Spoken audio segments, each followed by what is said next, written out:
Hey guys, just coming on here to do more of a recap of 2025. I know it's the 5th of January, and so it's not necessarily like following the pattern of doing it, a few weeks or a week before the year starts or the first day or whatever. But I don't think that's entirely necessary. I really just wanted to process this past year and give some of my report of what this year was looked like and what this 2026 will look like, and sort of the direction that we're headed in. For the few of you who will see this, so I started out last year on the 31st of December with the I went to the public with the declaration that I had proven the Riemann hypothesis, and that was where all of this sort of kicked off, at least publicly, where people were immediately sort of just demonizing my approach to all that because of oh, uh, it was a hard thing to believe, and so a lot of times with when you approach something like that, people will have a difficult time sort of accepting, even if it's something that's positive, like the implications of solving that is a huge outcome. And I also had to do a lot of questioning with myself of what I would want to be the direction, not in the sense of controlling the narrative around the answers, but more or less controlling my implications and my hand involved in the result of unleashing something like this to the public. And it's interesting because I tend to avoid talking with people in academia. I talk with a few, and they're not heavily involved in the community of academia. I mean, I'm in a lot of communities revolving around academia, talking about obviously like engineering or um, AI and quantum mechanics and things of that nature. And the thing that I've noticed a lot is that people are very sort of, you could say, insecure when it comes to novelty, that isn't very stress tested, empirically validated amongst peers. And the problem with that is the same thing that you'll see in the problem amongst groups that are fringe or mainstream, is that it becomes an echo chamber of beliefs.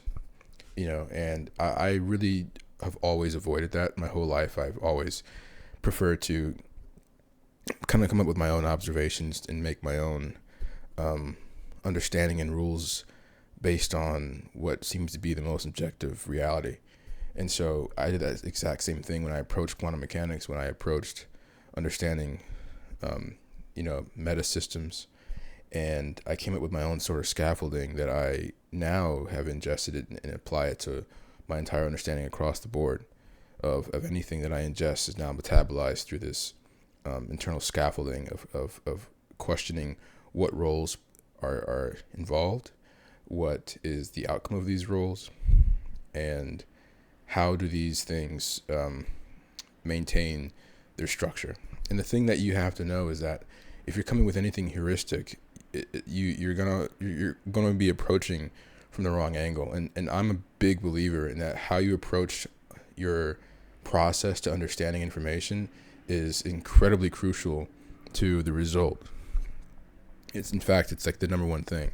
And all day long, once I know I have my structure of understanding information is by poking at invariance. So and a lot of this is going to sound probably obvious to a lot of people because most people maybe think this way, but you have to just sort of narrow down what is not true to find what is true, which is, believe it or not, a difficult process depending on the field you're in, especially when it comes to pure mathematics, because a lot of times people are entering a world that has so many different options, so you're sort of paralyzed by the amount of potential answers to a question. But I don't come with a question. I come with observation. I look at the data. I look at where there's coupling. And I don't like this term quantum Darwinism, but it's a term that was actually discovered in birds. And there's a one bird in particular that in the iris, there is like a vibrational chamber of how it's scaffolded so that when it's flying, it's able to navigate using magnetic fields. And the idea is that it uses its navigational system by something basically is the idea of consensus, which is applied to a lot of data systems, which is what is the most reoccurring truth in the pattern, and everything else falls off. And it uses that to navigate its direction. And I think about this a lot in my approach to things, understanding when you want a consensus-based protocol of like, what is the information that I'm taking in that is most reoccurrent? And then you start to notice that that doesn't necessarily mean that you should slap a truth sticker on it and say this is the absolute truest objective viewpoint, but you can see objective clustering, and then that's only for step one. Step two is now you have to back test that upon invariance of what has to remain and what doesn't have to remain. And this is the process for finding any sort of truth, really. I'm just sort of explicitly naming it. But if you do that to the meta truths you'll see across physics, across mathematics, at a pure math standpoint, not just, arithmetic and algebraic formulations, but like, formulaic anything, really. You want to look at the what is the role. And so when I started doing that, I started noticing behaviors from a surface level, like event horizons. And I looked at the Riemann hypothesis, and I started noticing that there was a lot of invariance around, the obvious questions about non-trivial zeros and the zeta function. And I don't want to lose people who are not heavily entrenched in what they understand about math and science and whatnot. But I guess what I'm trying to lead into was the idea of how I was able to sort of decipher the base principles that I could start building a better scaffolding on as the ultimate sort of mountain of behavior and invariance. And it took about the first 3 months were based on just trying to understand and get a feeling for sort of the abstract aspects and principles. And then I spent the remaining 9 months on solidifying what that meant from a non-heuristic, but from a the system is 4 steps really, and you could narrow it down to 3: mechanism, phenomenology, heuristic. And mechanism is like, is how the system works, that it doesn't change no matter what variables you're throwing into it.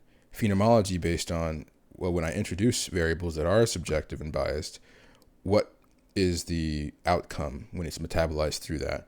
And then heuristics are just making explicit what sort of invariance will happen across different types of phenomenologies and different types of variables, so that now you have a basis for any sort of system I'm trying to ingest is going to have one of a few behaviors. And doing that, it's you sort of stumble onto a lot of true truths, but the thing that makes the meta truth is that every system at every level has to operate the same. And I see a lot of people in the communities get so caught up on the fact that there's like contradictions between what they're observing. They're like, well, it either has to be this or that.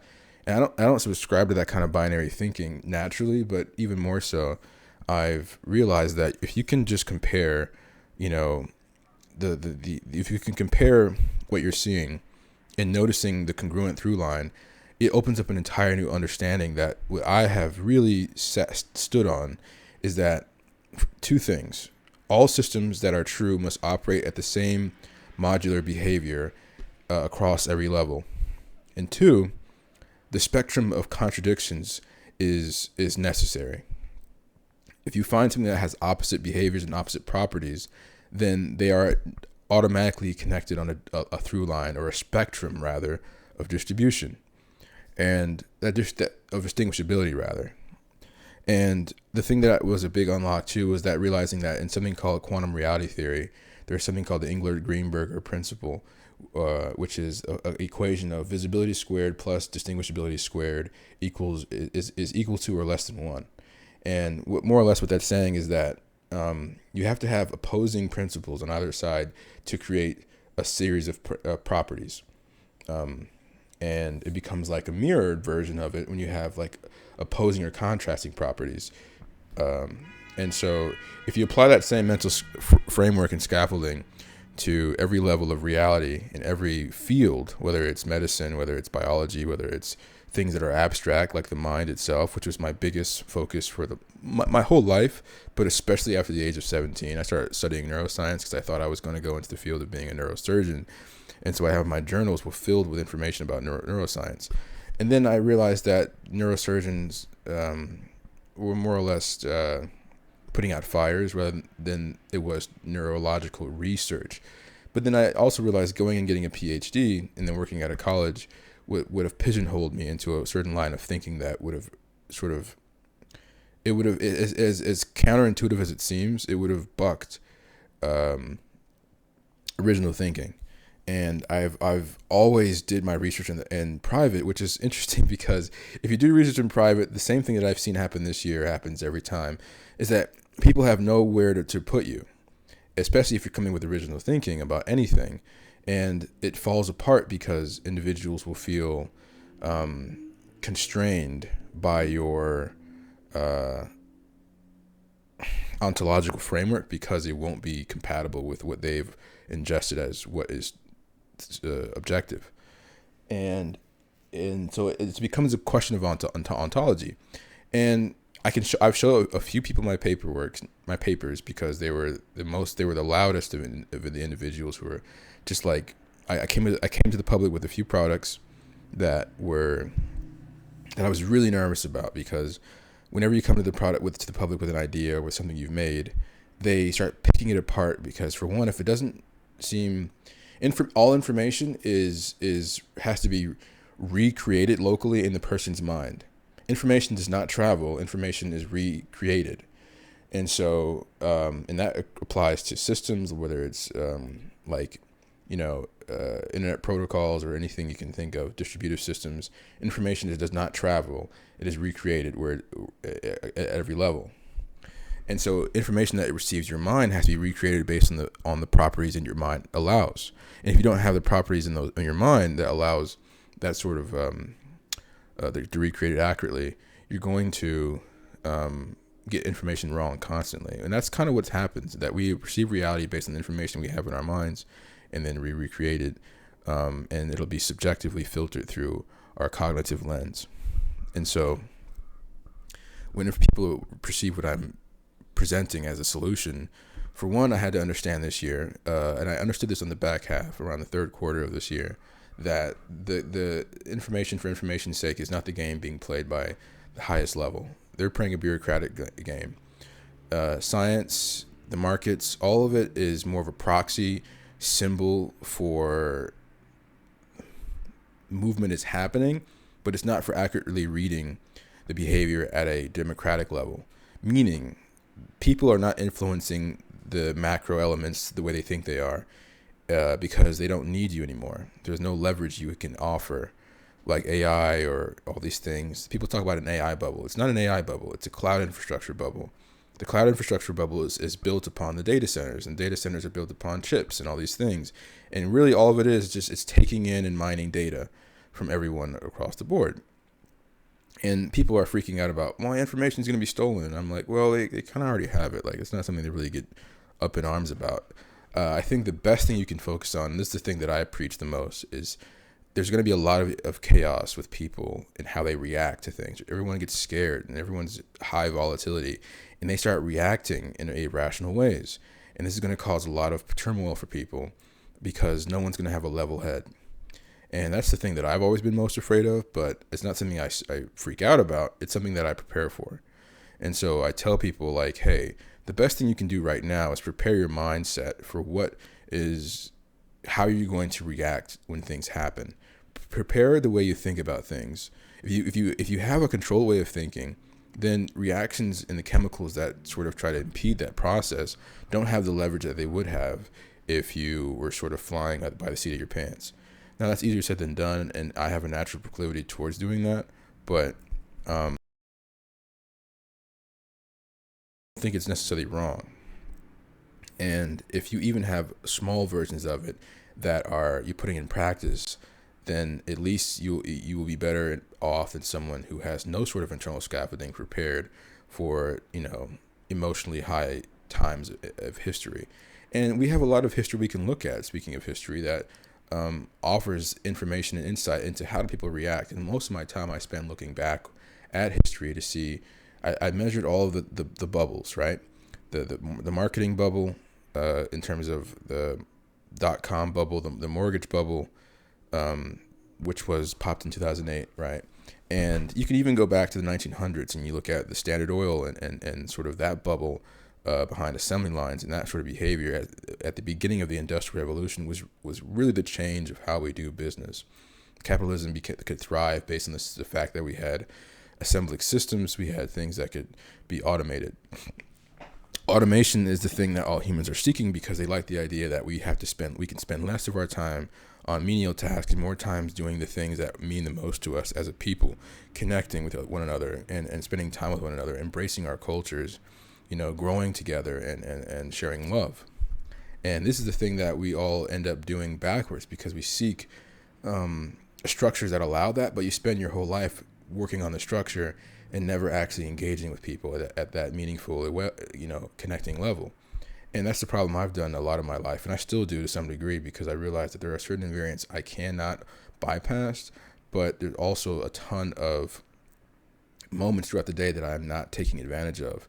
And I ignore people's calls, and I try to just stay in my own little world. And every time I get something from the outside world, it feels chaotic and it feels like I'm not prepared for it. But I think the truth is you'll never be prepared for that, and that's something I had to come to terms with. And you just have to, sort of hold your breath and engage, and just take little steps. And any goal like that is useful, whether it's taking steps to build a better framework, or taking steps to get closer to someone, or taking steps to know yourself better.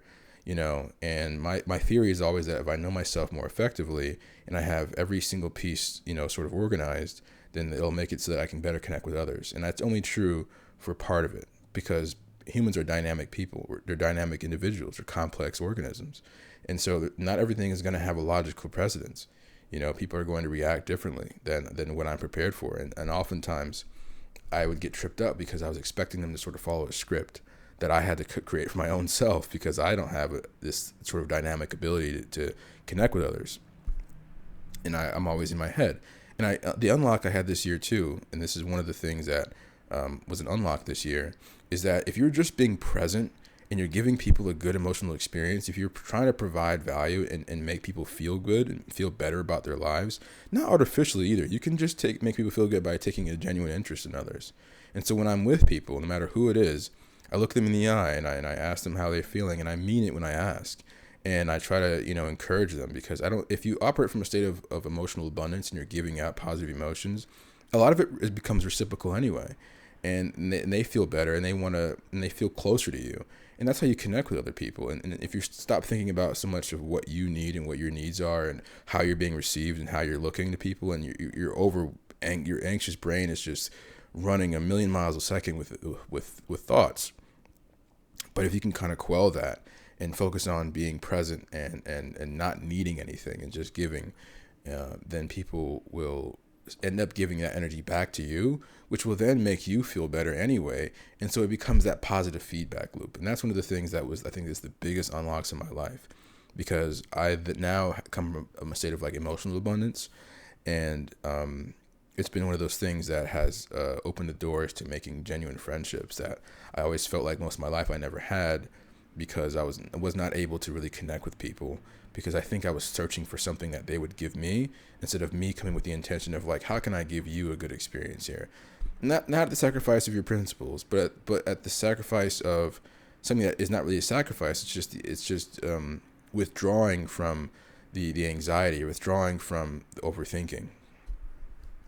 And I use that word overthinking really lightly, because people always say to me, Jackson, you overthink everything. And I would say to them that I don't think it's overthinking. I think it's getting to, you should think deeper about everything, because if you have truths, if you have a real understanding of something at its base, at its most reductive principle, then you're able to behave dynamically in areas at the surface. And which is probably backwards for some people, because they behave dynamically without having to do that. But I would always ask people, like, why do you do this? What's your reason for this behavior? And a lot of people didn't have answers. And I thought, like, either you don't feel comfortable sharing your reason with me, or you genuinely aren't thinking about it at that level. And my mother would always tell me, like, Jackson, most people do not think about these things that you're thinking about. They just sort of embody them. And then I had to ask myself, what is more true? The fact that you can embody something and live in it, or that you understand it and then you embody it? And I'm like, I don't think they're mutually exclusive. Again, the idea of balancing contradictions. But I do think that the result of embodying is more effective and more potent than it is to having a mechanical, like, sort of written structure of how to engage, which often is not the most effective unless you can really live in it. And then you're sort of going back internally to, like, look at what does your script say, and that's even more anxiety inducing because people don't follow answers. People's behaviors are not always predictable. In fact, they're often more not predictable than sometimes they are when it comes to direct one-on-one things. But I think that if you're paying attention to people around you, you are much more likely to have a successful connection.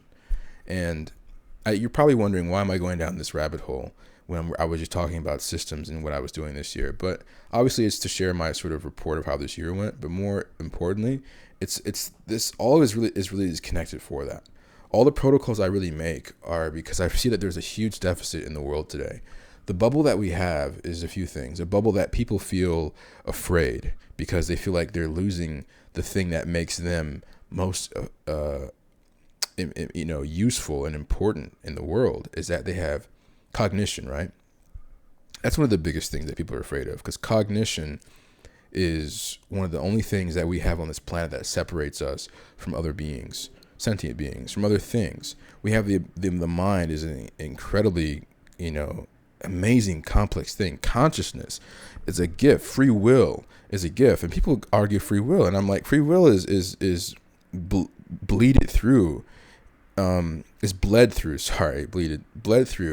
our very consciousness as a necessary invariant. Without it, you have no consciousness, really. You become an observer without being able to interact with reality.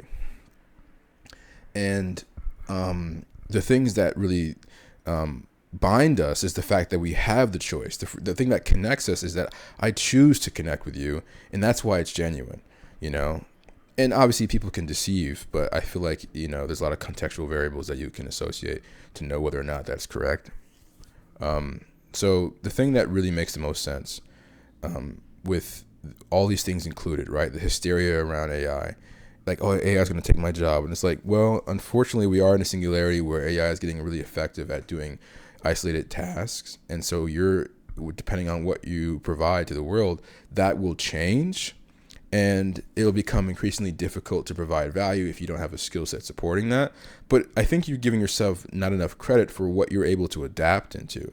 Like, when regimes happen, people would have, moments of freak out, but then they would balance, and I'm not saying that this world is not changing at a drastic rate, but I am saying that if you come with the mindset that things will balance the way they're supposed to, then you're not going to have like this freak out. I think I see really people going off a cliff with like, shouting in the streets about things. And I'm like, I don't see if there's a good track record for the response of shouting in the street about something. Obviously people are aware of it, but in reality, you're just sort of riling other people up. You're getting them to, anxious about things. And when you're anxious, you make bad decisions. Like Jesus said, who of you being anxious can add 1 cubit to your lifespan? Like, what does being anxious accomplish at all? You think anxious gives you a sense of urgency, but understanding priorities and principles gives you a sense of urgency anyway. So, and then it gives you those urgency and understanding without, the influx. And I think that's much more sustainable anyway. To pivot back to what I was saying about connection, right? People right now are starved for 2 things. They're starved for agency. What I mean by that is they feel like they have no more value to offer the world because their place is being taken off the hierarchy, right? And this is the first time in history where something is competitive in terms of our cognition. Whereas before it seemed like we were the only singularity, the anomaly that allowed us to remain at the top because we controlled our atmosphere. And now when you relay that to a machine that doesn't have the things that bind us, the emotional aspects, the heart, the thing that makes us ourselves, we're adding a species to the planet that can do things more effectively than we can to some degree. Now, I will say that that's a bit of an overreach because right now, even though it is effective at isolated tasks, it cannot compete with you in a lot of ways that matter. But it's more about the mindset that individuals have. What do people think about it? as a response of it. And that's the thing that I've always focused on, is I think people are the thing you should pay attention to, because people are the ones that influence the thing. I don't see the reason why to freak out over an object, because the person is the one controlling that. So if you're helping the people be in a better emotional state, they will in turn, apart from the human aspect of where we fall off the deep end sometimes, will work together in a more effective way anyway. Everyone does their job. Everyone works on their own systems and present something that's useful to the world in their own way. And that sort of contrast between us is what makes us both connected and unique, but also is what makes us valuable in the first place. AI is a singularity across them because they all have one function and one service, but we are a dynamic being. Our consciousness is such, and it's something that you don't have to be afraid of replicating. You if anything, just be careful of the individuals that don't understand the value of those things, because they're just not thinking hard enough about how the implications are. And the reason they're not thinking hard enough is because there are a certain amount of people who cheat the system and they gain leverage, and then they use that leverage to do the same things that people at the lowest positions economically would do. Like, there's no real difference between a homeless person and a person at the highest level in terms of like cognition and fears and all these things. The only difference really is leverage. The person who at the highest level has the opportunity to make drastic changes to the world in reality, based on his fears, versus the person who has no economic leverage just has to sort of, chant in the street, And so it's interesting to see that sort of game of power being played. And now we've created this information bubble where everyone's so focused on, we need to acquire information so that we can control people and all these things. And it's not something to be afraid of, because I feel like control is kind of you need control, you need chaos, you need all these things. You need a balance of order. But people create the imbalance in booms, right? A boom is, there's over leverage. Leverage being you leverage things that don't exist. They're not tangible. You leverage, value. You leverage people's emotions towards a thing, and everyone piles in.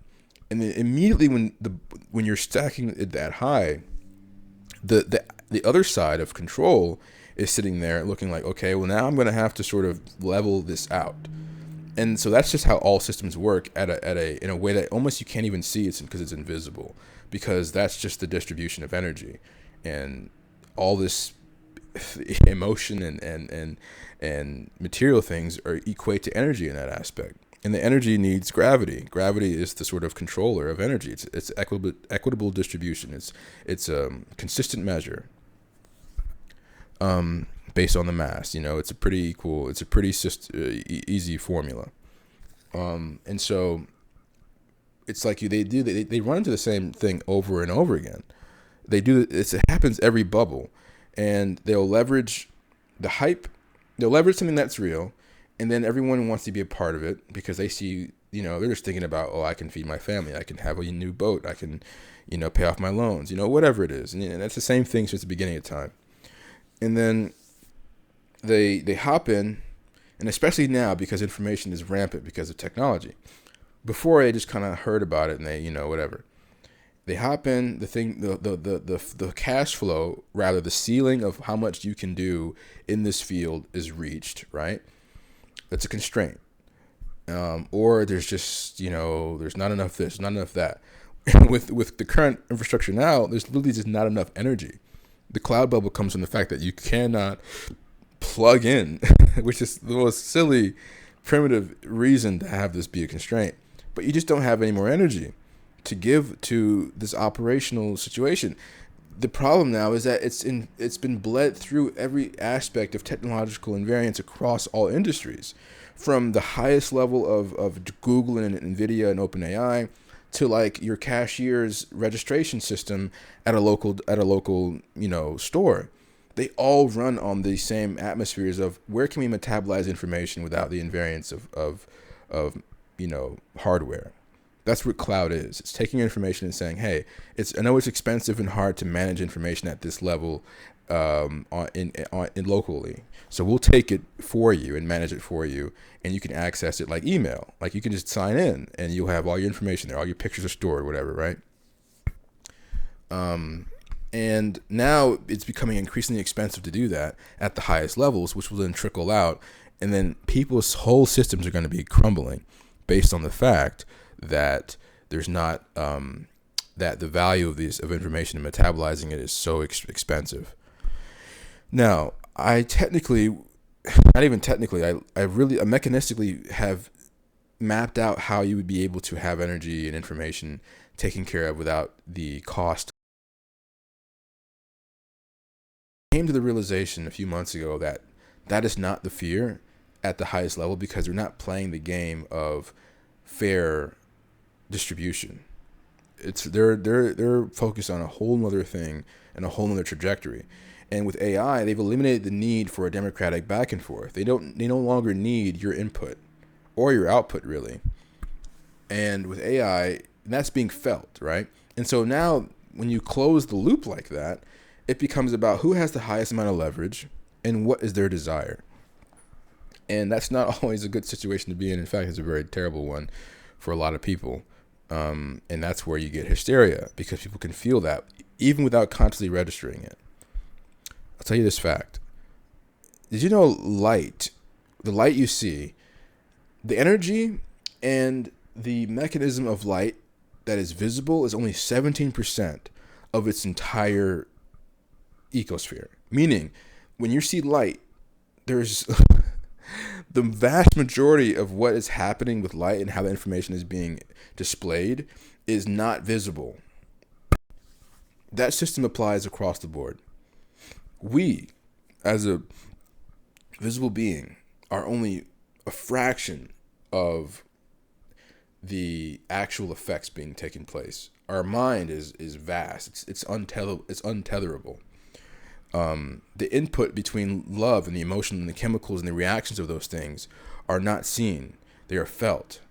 And that's intentional, obviously, because if it was seen, if it was tangible like what we are, then it now becomes the responsibility debt.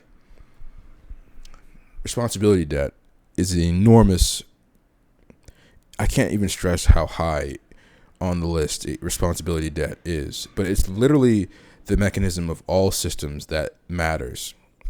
And when I was in this field of objective personality systems and typology, and I studied that for a long time, about 10 years now.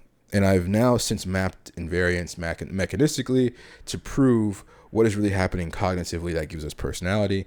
That why is it's the same system. It's just mapping constraints of, routing and weighting. If you look at a neural network, there's an input entryway. There is a series of prioritizing information and cutting off invariance, like I mentioned with the whole idea of quantum Darwinism, of consensus of what is true. And then there's an output as a result. Most LLMs are predicting the values. They're saying, I'm predicting what is coming in so that it makes it quicker on the feedback loop. And there's something called Mavlov, which is like a system for how that works in computers and systems. But it's the same process. And then there's an output. And it's probabilistic more often than not. But systems are deterministic at the meta principle level. And so that eliminates ambiguity. So you can actually measure things that seem to be immeasurable when you utilize those formulas. And that's where I focused on, and that's what I achieved, which is why I'm able to do and create things and systems that would seem impossible looking at our 3D localized structure, when in reality, they're just relying on these invariants and these formulas that operate and open the whole door to potentially sci-fi, really. And the thing that I'm also really thankful for is that I'm not disillusioned by any of this. I go and I get the data on how does this actually become implemented in the world. What's the best way to bring this to society? What information do I need to have? Who do I need to speak with?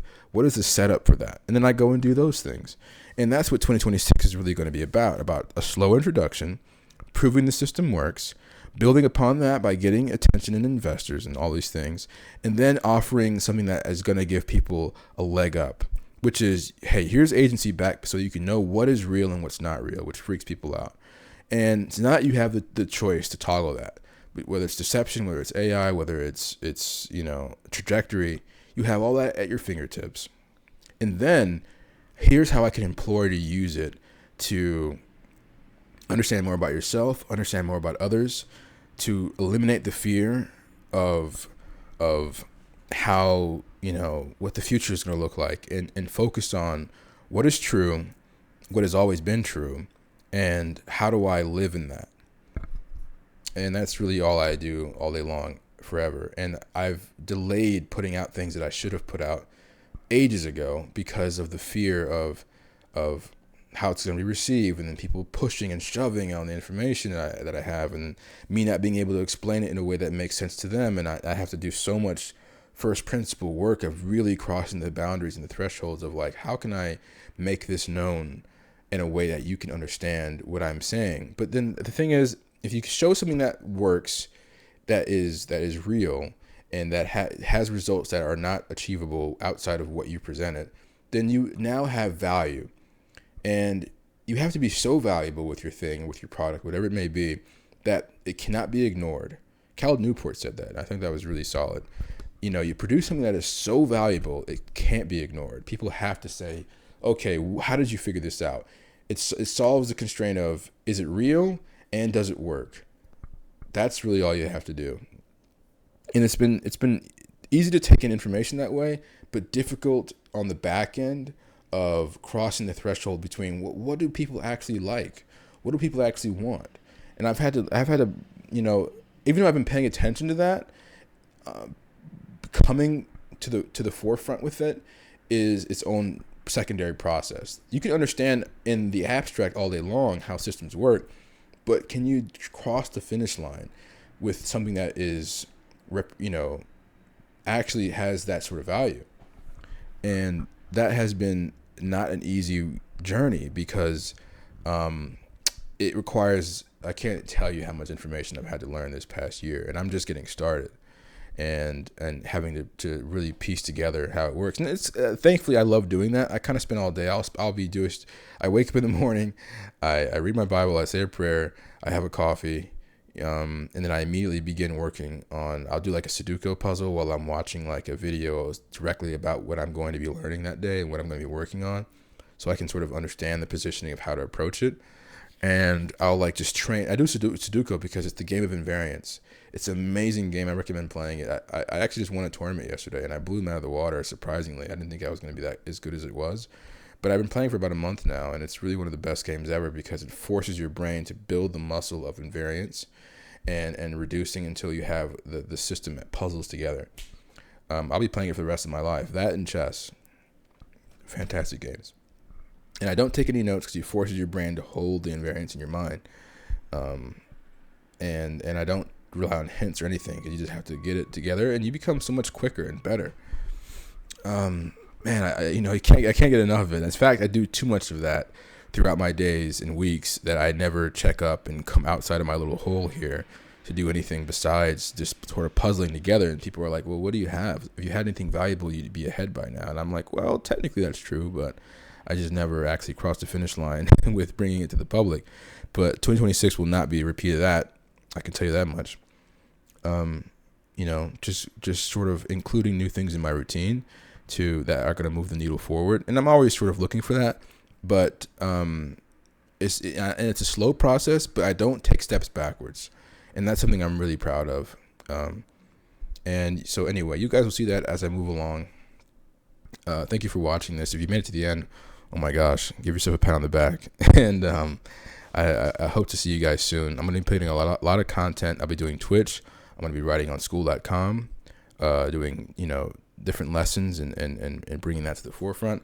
I'm going to have a Substack. I've already made all these things, but I'll be putting out information on the Substack, writing up articles. 2026 will be looking like doing a lot of lab work on Twitch so that they can see the process and follow along. Putting out information about the findings I've gathered, making it understandable from a heuristic standpoint, whether it's neurology, typology, understanding the cognitive engine, and being able to map it like the back of your hand. And then implementing that into tech so that people can have really good tools that will make it so that they have everything I talked about, the ability to understand what is real and what's not, and to not have this reaction, So that's the trajectory we're on. 2026 is gonna be an amazing year. I'm so focused, and I've got all the pieces needed, and now it just comes to getting across the finish line. Thank you for being part of this journey, and I'll talk to you guys again. Bye bye.